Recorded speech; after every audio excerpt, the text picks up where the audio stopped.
What's going on, guys? Ribombees teacher in the house, and we're back with the RBL Season 4. This is going to be my pre-draft thoughts. I haven't done one of these in a long time. I used to do these in the past, but the RBL Season 4 is back. The draft is right around the corner at this point, which means the Bournemouth Ribombees are back in action. It has been a minute since we've done some competitive play. I took a break, usually in between RBL seasons, as I don't play any other leagues anymore, so this is a pretty interesting experience. And the RBL this season has brought quite a few changes in, which is going to be exciting and worth talking about. The first of those, of course, is that this is a Brilliant Diamond and Shining Pearl doubles league this season, not the official Sword and Shield format, which means it's going to be pretty interesting. It's going to be alien to all of us. Not really many of us have played that long competitively, so it's going to be very interesting to see what happens. In my experience, it's going to be a fun one for me. I've not played a lot of doubles from Gen 4. Of course, Gen 4 15 years ago, VGC was not much of a thing. My hair's a fucking mess and I hate it, but whatever. We will just keep going. But yeah, so gonna be an interesting format. It's probably the most open league this season. I think the perceived kind of big five, you know, the Banzosims, Midnight, Saiyan, Rakustic, and myself, are not gonna have as easy a time this season because we're gonna have to play a new format that is not necessarily conducive to us winning as much as the Sword and Shield meta was for us. So gonna be a wide open format. So we're gonna react to everything from the group we're in to the schedule we've got, as well as a rule change that is in this season, which I think is very interesting. And then, of course, we'll talk about draft order and stuff like that. So, let's start with the division we got. We're in the purple division this season, with, honestly, what looks to be a potentially stacked group. I think both divisions are fairly reasonably stacked. There's a lot of talent in this league, so it isn't too much of a surprise. The one thing that I'm kind of a little bummed about is seeing that both myself, Banzosim, and Playmaker, the two finalists and a semi-finalist, are in the same division this season. While I do agree that Rakustic Saiyan and Midnight Wolf is probably just as strong a trio, I think on results-based analysis, I don't think the two finalists should be in the same division myself. That's my personal opinion, but nonetheless, looking at this group, we've got some really, really big, hard-hitting teams here. Playmaker obviously showed a very good account of himself last season. I thought this was a really good entry to the league. I'm really happy to see him back. I'm excited to rematch him again. So that's going to be an exciting match. Of course, Ben and I have faced each other many times. I've never beaten him, but I'm definitely excited to play him again. I believe I have to play him week 1 this season, which is kind of annoying, but it is what it is. The next interesting point really is Taken. The Tyranitar's. Taken made some comments in the postseason of Season 3 that kind of rubbed me up the wrong way. You know, I don't like it when players think they're as good as some of the top players and then start making excuses like blaming their draft. Last season, I faced Taken twice and I rolled him twice. And in both situations, he just blamed his draft. And I'll be honest, I consider that an excuse, mostly because we have free agency transactions in the leagues. We've always had 4 and he only used 1 before he even faced me. So he didn't really make the effort to actually fix his team before he faced me again. So I'm interested to see what he drafts this season. I hope we see a better draft. And maybe we'll get to see this proposed extra gear that he and his brother want to believe that he has. I'm not going to go any further than that. I think it's going to be interesting to see what he does this season. But if he gets rolled again, then obviously he's overrated. So we'll have to see. Next kind of interesting point, obviously David has been in the RBL for the last couple of seasons. I don't actually know if he's ever won a series. I don't remember him winning one, but if he has won one, my apologies. But he's had a propensity to draft Trick Room and really not got the best out of it. Trick Room in Gen 4 format is not particularly terrible. It's not great in my opinion. There's not the Porygon 2s as well, because in Gen 4 there was no Eviolite, and that is also true of Brilliant Diamond and Shining Pearl. There is no Eviolite in BDSP, so a lot of the Trick Room setters like Porygon 2 is going to be a lot less viable in this format, so it will be very interesting.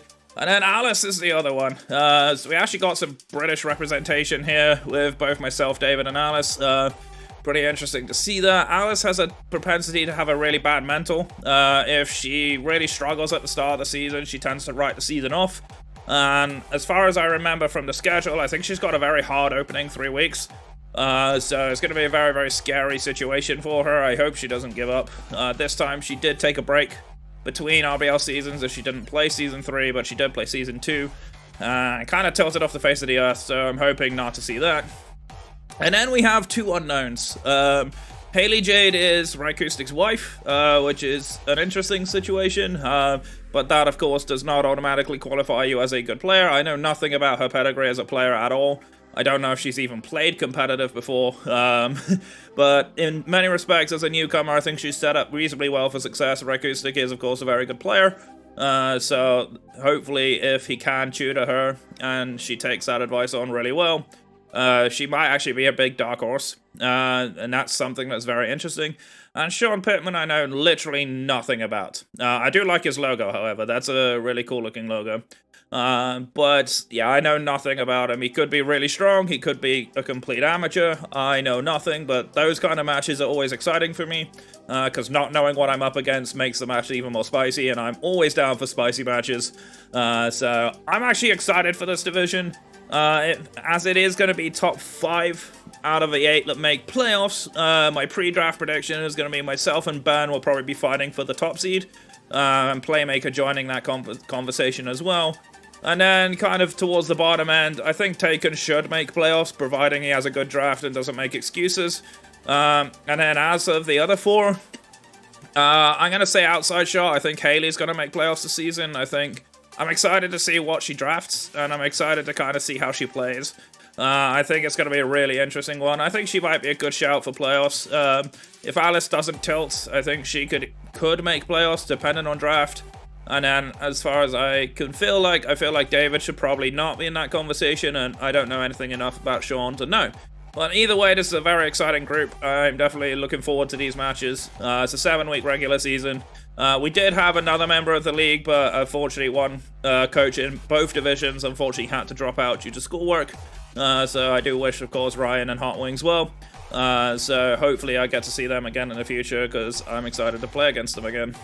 Or in the case of Ryan, I'm excited to play him against first time.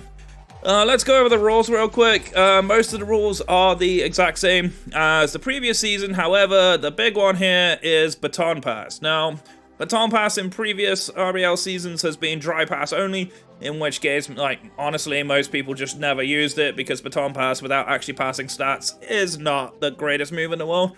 But this season it's actually allowed.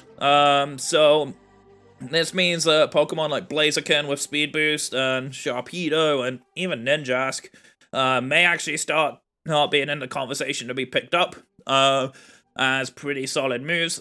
This could be a very exciting thing, especially with Trick Room being less viable. Baton Pass is going to be very, very strong if people actually can use it correctly. Blaziken, I think, is going to be a big threat if people opt to try to build around it. I won't be too surprised to see that. But yeah, most of these rules are the exact same. Gonna be pretty interesting. Interesting to see a tiebreaker now actually has a battle to decide. I don't remember if that was a thing in previous seasons before, because most instances in tie-breaking wins a differential is kind of more than enough to decide a seeding order anyway. And other than that, there is next to no real change. This is an interesting one. Usually sometimes in the more advanced draft leagues, sometimes you can actually see a drop and trade, like during draft, people will pick for someone else and then swap it over with something else. This rule is completely obsolete because there is no Lando forms in BDSP and anything like that. So this one probably shouldn't have been in there this season, but it's all good either way. But yeah, we do see playoffs as top 5, unsurprising, and no difference in the scheduling issue. Interesting that the draft timer stops at 10 CST. I think the draft timer has changed, right? Yeah, so it was 12 hours last season, it's now 8 this season, which I don't know how I feel about that, but given how quick last season's draft went, I wouldn't be too surprised if 8 hours is more than enough. So yeah, be interested to see that. But yeah, Baton Pass is the big rule change here. Definitely a good rule change, I think. Nothing else has particularly changed that is worth mentioning. But yeah, definitely a really scary thing to consider when you are building your draft. Let's talk about schedule. So I don't think you'll be able to see the Week 4 one unless I can move it over. Unfortunately, I can't. But schedule for us, we are, of course, the Ribombees. We have to face Ben's Awesome, of course, in Week 1, the finals rematch. definitely excited to see how this one goes. Obviously, draft is going to be a big thing. Whoever gets out ahead of draft probably has a good chance of winning that match. Then we face Alice, which, again, it depends how well Alice plays in week 1. Who is Alice playing in week 1? Playing the newcomer, so gonna be very interesting how that match goes down. And then after that, we've got the newcomer, and then in week 4 we actually face Taken. You can't see that, but Taken is gonna be interesting. And then after that, we play Haley, which is gonna be an exciting match, and then we play David, who I think should be my easiest match, depending on draft. We'll have to see. And then Playmaker as the final week before playoffs. Pretty tough back end. We've got kind of our hardest opponents in week 1 and week 7, which is pretty interesting. It does make a lot of things awkward, and our middle matches on paper could be exciting. Obviously, as one of the top players, we're expecting to do well. But who knows? With an open season like this, it can definitely be very, very scary. Let's talk about the draft order. Our draft order is a bit rough. We were mid-pick position last season as well, but we had one of the best drafts in the league. We're pick 5 out of 8 this time, which is not the nicest place to be, although be it we do have Ben pretty early, which is nice. But Playmaker and Taken after me in every other rotation is pretty scary. So I have to plan my draft very carefully as to like what I pick up early and what I can build my team around, because these two are going to be picking a lot of value picks. Playmaker is a very, very skilled drafter. He often picks a lot of really good value picks in a draft, so this is something that I'm going to have to play very carefully around. And of course, Ben, being a very, very solid drafter going before me, means that some of the premier picks are going to be taken off the board pretty early. But yeah, excited to see what Haley first picks. I think that's going to be a super interesting pickup. And I'm excited to see how Sean drafts. I don't know anything about him, so I'm definitely looking forward to seeing what gets picked up. And then we'll see what we can concoct. I think it's going to be an exciting draft. I am super looking forward to it. The draft will actually start on Friday the 5th of February, I believe, and go over that weekend.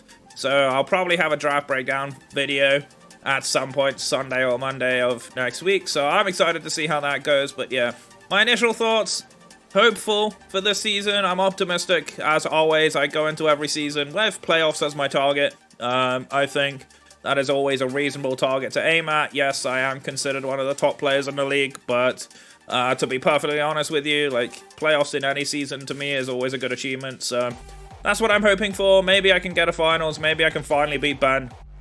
He seems to be my kryptonite at the moment. But yeah, definitely excited. But let me know what you think about this season. Let me know what Pokemon you think I should draft for BDSP doubles. I'm excited to see how this works. But as always, thank you all so much for watching.